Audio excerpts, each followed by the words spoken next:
My name is David Richards. I'm a solicitor at Leathes Prior, specialising in construction. I'm here with Daniel May, who's a VAT specialist working in the construction team of Larking Gowen. Welcome, Daniel.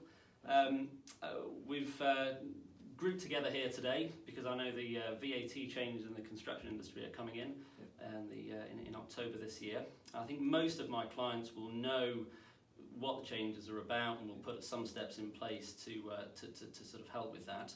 But do you want to summarise for me what the changes are? Yep, I'll start by summarising those changes here. So HMRC have introduced the measure to combat fraud in the sector. In the past, some subcontractors have gone missing with large VAT payments received from main contractors, gone missing without declaring the output VAT to HMRC. Disappeared into the sunset.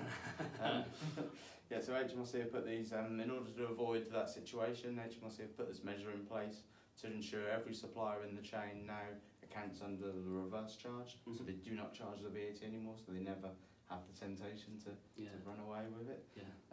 There are similar measures already exist in other industries, the mobile phone sector, wholesale gas and electricity. It works fairly well.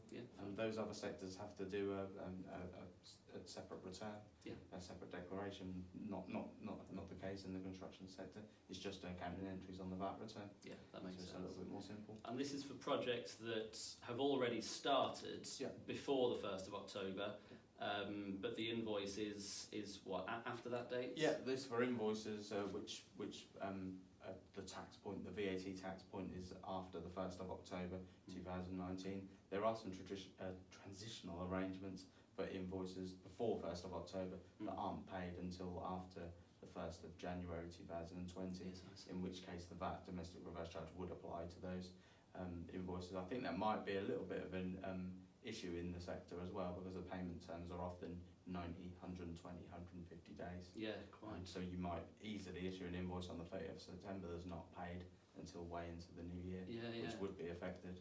So what are the risks for contractors in relation to all this? So main contractors, for a main contractor, the risks are quite, the risks are quite large, really, quite significant. It could be that a subcontractor issues an invoice incorrectly with VAT on, rather not the domestic reverse charge. The contractor could recover that VAT as input VAT. 2-3 years later, up to 4 years later, HMRC could come along, deny recovery of that input VAT. The only recourse you've got is to go back to your supplier and get them to reissue the invoice if that supplier's gone out of business, which is quite common in the sector. You could be stuck with a large VAT bill that you can't foot yourself. It's frightening. Indeed. So what does a contractor need to do from the 1st of October onwards? Subcontractor needs to think about the onward supply that their the customer is making, if indeed they are making an onward supply. If the customer isn't making an onward supply, they are deemed the end user. The domestic reverse charge doesn't apply to supplies between a main contractor and an end user. So the contractor needs to determine whether they need to apply the reverse charge or not, in order to make sure that their invoices are paid within a set time scale. Yeah, that makes sense. End user. How do I know if someone's an end user? I think the onus is probably going to be on you as a subcontractor to determine whether your customer is an end user or not and should be charged VAT. I mean, there's an additional risk that you accidentally or incorrectly reverse charge an invoice to an end user. So the end user thinks, oh great, especially if they're a domestic customer, you can't recover it, so they won't pay the VAT.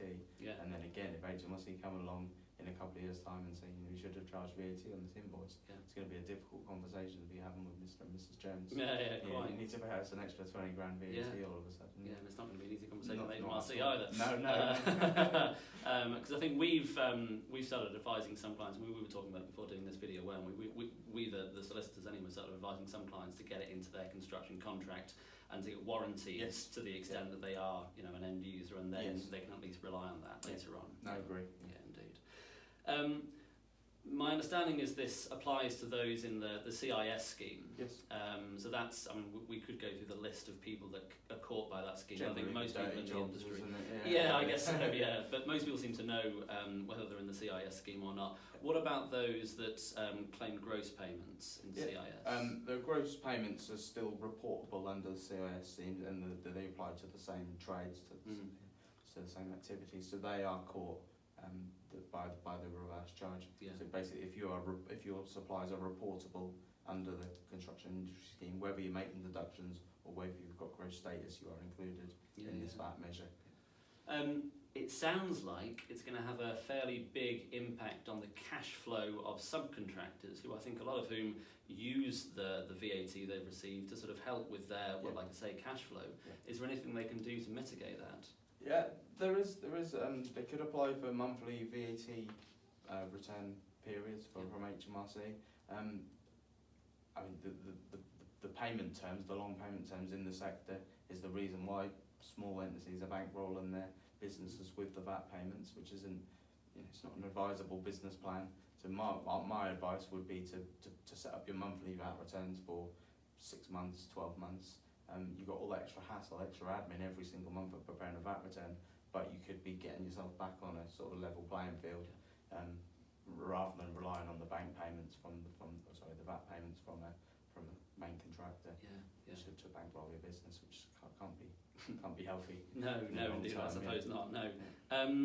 Fine. Well, I think that's been really helpful. So, Daniel, if contractors, subcontractors need sort of VAT advice, you're available for that sort of advice? Yeah, we've got a team here in Norwich, Larking Gowen, of free VAT specialists, all specialising in property and construction sector. Yeah, we'd be more than happy to help. Yeah. All right. Well, Daniel, thank you very much. Thank you. And I've been David Richards of Leathes Prior.